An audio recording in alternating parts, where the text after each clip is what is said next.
exactly the meaning of this. And I mean, this is so very interesting that this is applicable to many things when you go out. You'll fall in love with people, people will love you back, and it's all love and peace and relationship and all that. There are no enemies. Actually, there are enemies, but I think people will not harm you so much. And we have the advantage, and I was going to ask you in the past that people think we are Chinese or all that. So we have the advantage when you go out of India and all that. Because Indians are sometimes suppressed, they can be subjected to some racism and all that, right? So the story ends there when he died long time back, gave it to the king, and the king accepted it with so much money pending in the balance, and the king is supposed to give it to me, and everybody said yes, we heard the story. So that's how he managed to win the thing. But I think that's a very interesting phrase. But I'm telling you, there are so many nice, and I'm trying to do a study of this monetary, very old words and old phrases. The other one is very interesting because I just found out this has a different meaning.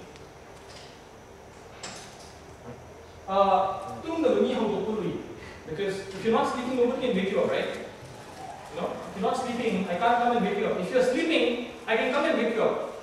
So what I'm trying to say is, if you don't know something, don't pretend that you know. I will never come to know that you don't know. So if you don't know, please sleep, so that I can come and wake you up. I can say, hey, wake up, or hey, this is not this. So you have to say that I don't know. But sometimes people will say, I know, and they don't know anything, right? So if you're ignorant or if you don't know something, please say that you don't know and then I need some help. Ask for help. It's always okay to ask for help. Ask for suggestions, ask for guidance. I have a couple of slides and I will be done. I've taken a lot of time. I hope I can continue for 10 more minutes, right? I think it's lunchtime work. I think is it lunchtime now or next class?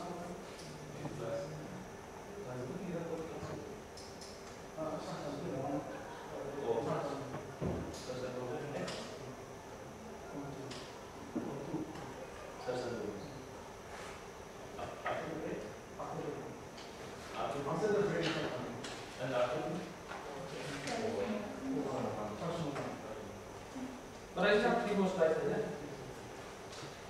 Unfortunately, I'm not given time for questions. Because I have a slide on questions, but I don't know. So you can always write down your questions and I can. You're supposed to have to. Yeah, he is already gone. Maybe. Good for me. I don't know about this, but. I worked on a lot of projects, okay? I worked on a lot of projects, and in project there's something called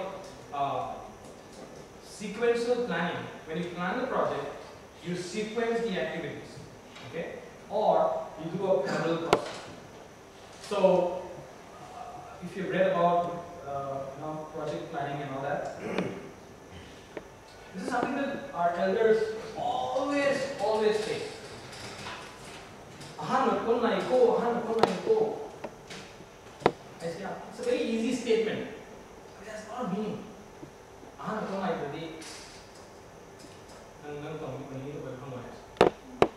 It's all about my projects. In project, you should know what comes first and what should come next.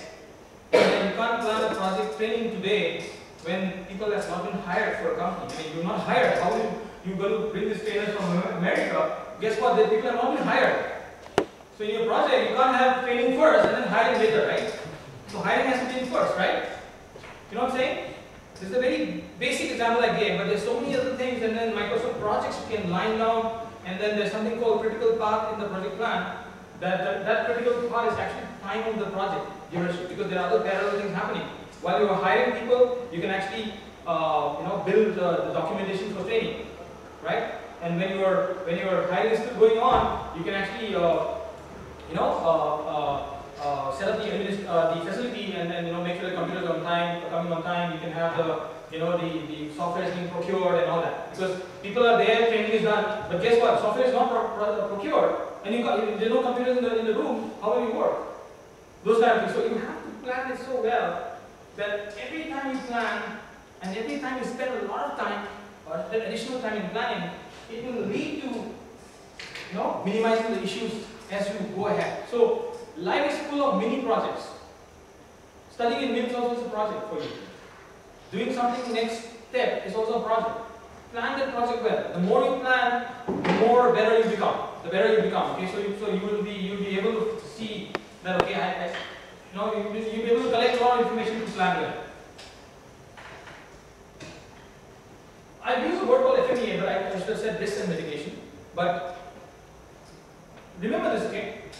Talent is not enough, and this is from a book by John C. Maxwell. It's not here, it's there. John C. Maxwell is an author who is very, very popular for leadership books. And you can read all his books. There are about 5 books that he's got. This book I heard in audio, and he talks about many things. But the basic simple thing is he's doing is that you must have seen a lot of talented people never, not succeeding. Something goes wrong somewhere and then they didn't succeed. It's just because they have not put in the extra hard work and effort to move forward. So your talent mixed coupled with your hard work will take you to wherever you want. Okay? So, but if you do not have talent, you can still have put in a lot of hard work and learn many things to move forward. So failures are stepping stones for those who learn from those failures, who learn from those mistakes. The problem today is that a lot of people fail, but they don't learn from those failures. They don't know why it failed or what happened. They don't analyze much. If something goes wrong in your project, in my project, if something goes wrong, the client's, head program leader will be in the room and he's going to ask 100 questions why this happened. Who made this decision? Or why did this planning went wrong? How can you do this? But sometimes in my personal project plan, nobody's going to ask me, right? That's why I said in the beginning, if you miss something in your project, you're going to ask yourself, why did I do this? What went wrong last year? Last year I was supposed to be completing my PMP certification or something. Why didn't I do it? What went wrong? So that the year starts now, so that you can plan it for years. So that's why I said your life is full of mini projects. And then when you do a project planning, you need to do something called an FMEA. It's called failure modes and effects analysis. But that is a very difficult term that I use there. But I'm trying to say that basically you need to do a risk assessment. What are the risks that you have when you move forward? And how do you mitigate it? Right? And mitigation for any corporate industry, when you go, you feel that, I don't know about this. This lady, I remember she was studying a financial course in UP, I think Banaras somewhere. She got a very good placement in Chennai. And you know what she said? Tamu, I didn't take it up because I have no idea, I have no clue how many meetings are there in Chennai. I don't know, I don't want to go to Chennai. So she came to Delhi and she worked for some Bank of America or whatever. But I said, Chennai is very nice place, a lot of people there. And she was shocked. Just because she didn't know about it. Maybe those days no internet was not there and all that. But she could have planned, she could have asked people, she could have discussed.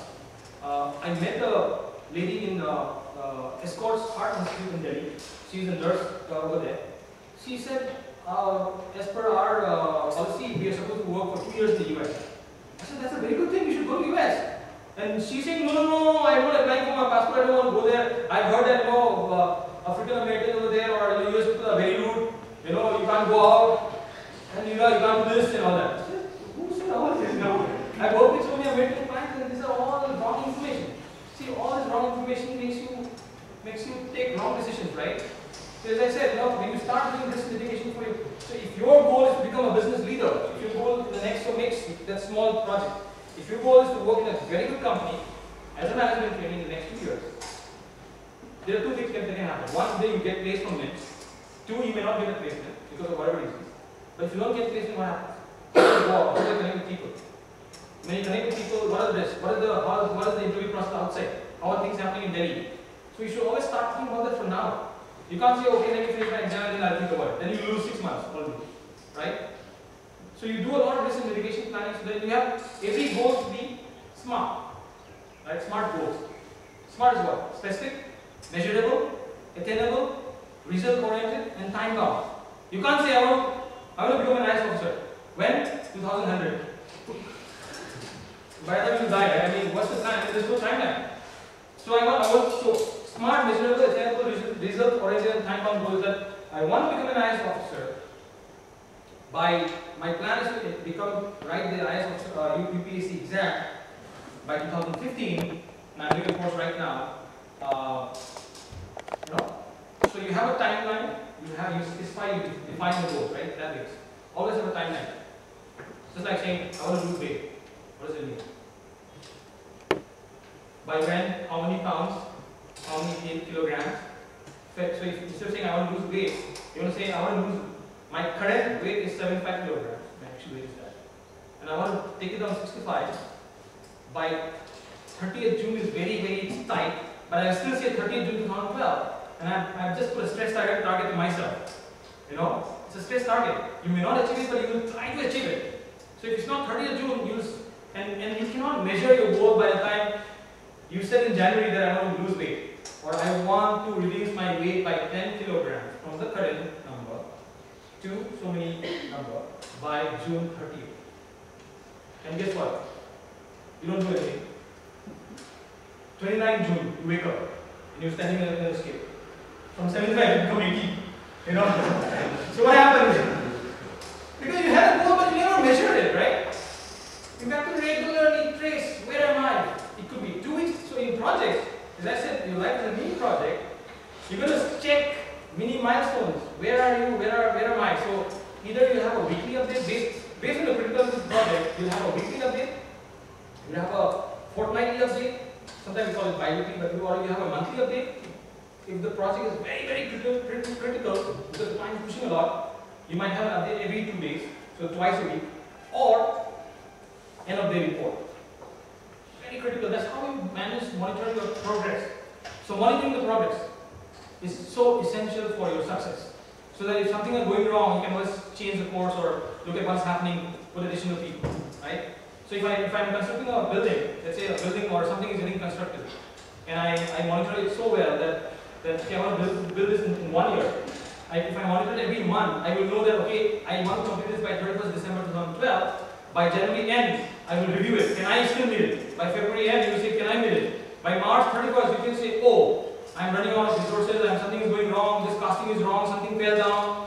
So what am I supposed to do? Can I put some more people and do it? That kind of thing, right? So you can always change so I think a project has got multiple things, and I will not talk about it. I can send some material comments and you can look at it. But I think the project has got a resource and money and all that involved. So there are factors that you can change so that you can still meet your goal, right? This is my best slide again. I think we have a lot of stress in life, but the problem is that we don't know how to handle the stress. And what I found out very recently is my dear friend, Tamuji wasn't here, but my dear friend in America, who happens to be a yoga teacher for 8 years. And he taught me from basic. I showed him that I was very proud. I said, I know Surya Namaskar. I was doing Surya Namaskar. He said, don't do it from tomorrow. You're all wrong. Okay, all the steps are wrong. So he said that's why you do the breathing exercise first. Just something, so you have to go to the next step, is pranayama and all that, right? So yoga is a very good form of exercise where it helps you de-stress, like music and like cooking if you want. I like a lot of music and I love a lot of cooking. And if I mix that, that's like, deadly mix. I can cook and listen to music and I will forget everything that happened in the office even if I had a very tough day. I do that a lot at home. So my wife knows that I'm stressed when I'm cooking and listening to music. But the thing is, early morning you take bath and you do the yoga for about 45 minutes to an hour. There's breathing and all that, and omkar and all that. Yoga helps in improving the strength, of what? The strength of your internal organs, like heart, like lungs, like stomach, like kidney, and the nerves. If I do in the gym like this, my muscle gets stronger, right? I do all that, right? But yoga has certain breathing exercise where your lungs. So when in a normal breathing, you are actually doing, right now all of the breathing, right? So, right? Yoga will try to say Kapalbhati, something where you're trying to breathe, push up, breathe, push up, breathe, push up. So you're actually making your lungs stronger. There's another, meditation exercise where you're actually controlling your mind. See, right now all of us are controlled by our mind, right? Your mind keeps thinking, your mind just, you're hungry, go eat something. It's your mind telling you, right? Not you. You are different from your mind. So in yoga, when you do a lot of meditation, you can control your mind. If your mind says, I'm hungry, you can actually control, say that I'm not hungry. Okay, it's not time. So people can meditate for 3 months without eating anything. Like sadhus and all that, right? So in this, in some Krishna, in Mahabharata, where in one scene where Krishna came and just ate one, rice, whatever thing from one pot, and he ate and then he said, I'm full, right? Have you heard a story about somewhere? Because he's controlling his mind, he can control his mind and say that even with this small piece of rice, you are full. So you're telling your mind to think like that. So in meditation you can do that, and that means a lot of de-stressing. And if I don't do yoga in a day, I become addicted to yoga. Good that I'm not addicted to something else. That if I don't do yoga in the morning, my day is bad. I reached that level because I was born into the whole thing. I read a lot of books. Even I do that, praying in many things, whatever. But it's a good thing. So in that yoga, there's a song. I don't know if you've heard that song, or it's a prayer. Om Sarveti Sukhina Santu. It's the meaning of that is nothing but let happiness be unto all. And that's a very, very, very strong line, okay? And unfortunately, I feel a lot of people, wherever I've seen, or at least more in my world, people are very insecure. They are not happy when they see somebody being happy. You see, I mean, it's like when somebody's building is coming up like this, they'll be like, hey, what's happening with this one? I have to build my building. And then when somebody's son and daughter are doing well, they say, my son and daughter are better than them. The whole thing, you must have seen that. This whole line is so important that you always say every day that let happiness be unto all. It means that let everybody be happy. Please, God, make everyone happy. I want to be happy. And all of us are happy. I think that's the happiness that it goes inside you. So I mean, it will make you respect people. It will make you be humble. And that's the next slide I had. That this will come automatically when you start doing that. Being humble, humility and caring. I think our society doesn't allow this to happen. We feel that people who are on the roads, like somebody is a rickshaw driver, then he's no longer a man. He's like an ant, right? Anybody can go and kick them, right? Or somebody else will go and start kicking him, right?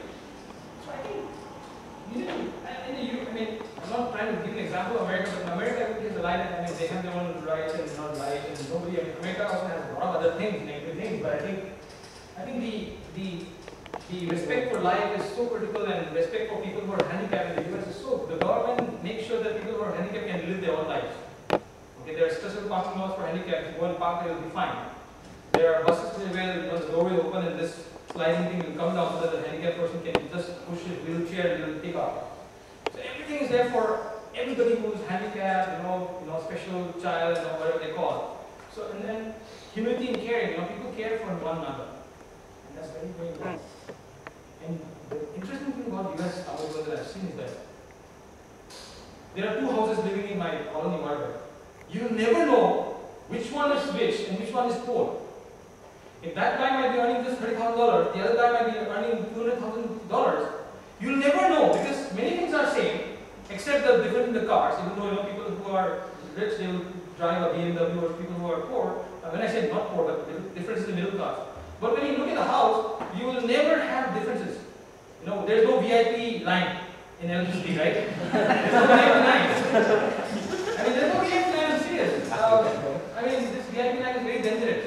It is leaving the mass population and only talking about the VIPs, right? I don't know who are called the VIP because everybody is a VIP in Malay.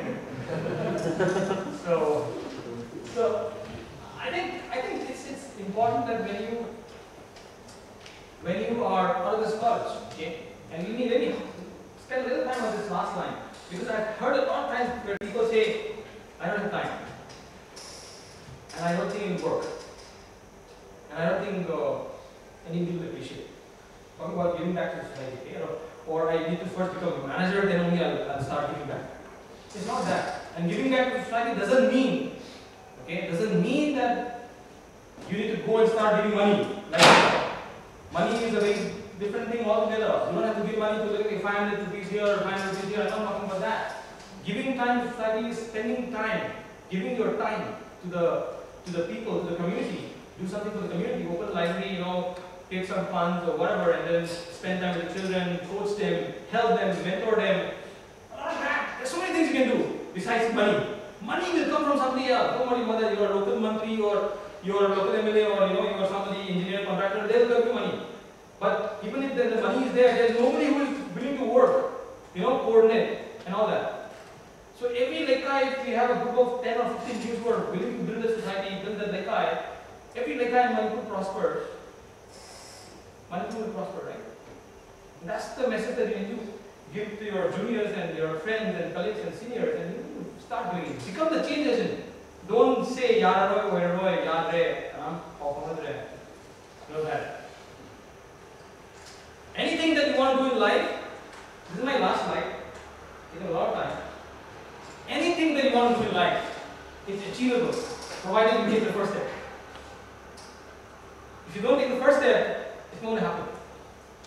It's never going to happen. It could be 1,000 miles, then you have to walk. If you take the first step, you're going to reach that. It might take 2 years, it might take 3 years. There was one guy who came here, like, all in the cycling. The guy cycled across India. How can you do that? Because he started the journey. When you start the journey, you will reach. If you never start, you never will reach, right?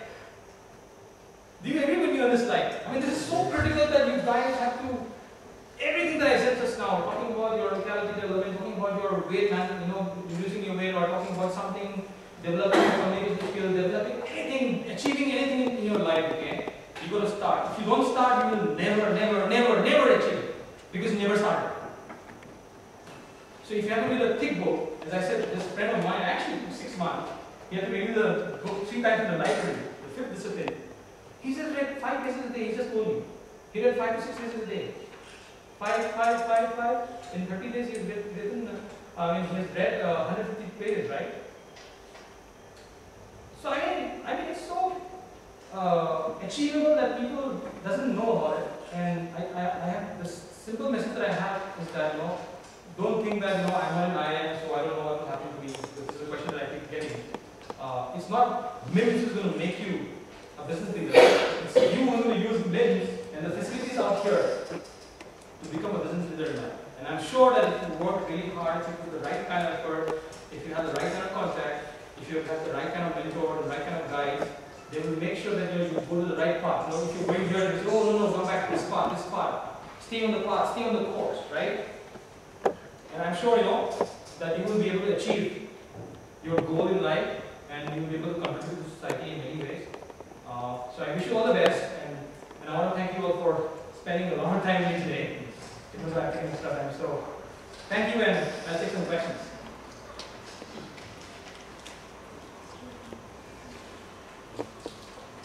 I don't know if you can start the thing and then take some questions. I don't know. Yeah, we do something before that. I'll just chip in here.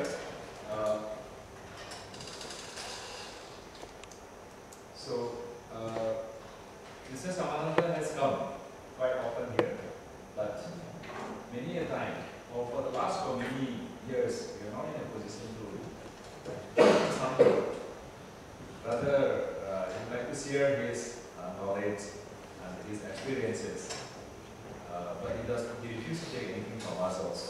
Like him and also many of our friends refused to do that. But today, we'd like to do something. So for that, I call upon Dr. Manchayal and Mr. Tanzama also. So we'll get together. It's nothing but excuse. I said I'm not accepted. I said it many times now because then I'll start feeling the next time I'll come and activate something. Okay.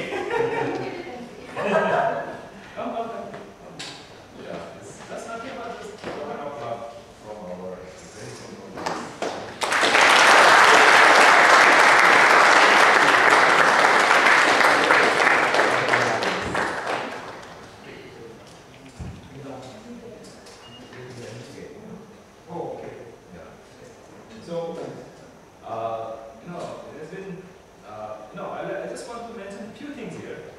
You just listen and remember what he said.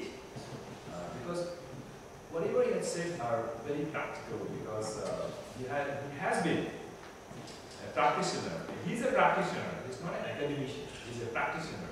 So even the smart goals, everything whatever he has told reflects his practices. And he has spent some time, because I know him that he's so enthusiastic. He feels like giving a lot to you. So that's why I would like to give you this also. And others like, oh, I like to give you this also, this also, this also. Like that, I know that there is a kind of enthusiasm or motivation that he has. And of course, he is working very hard for the North American Manipuri Innovation Associations. So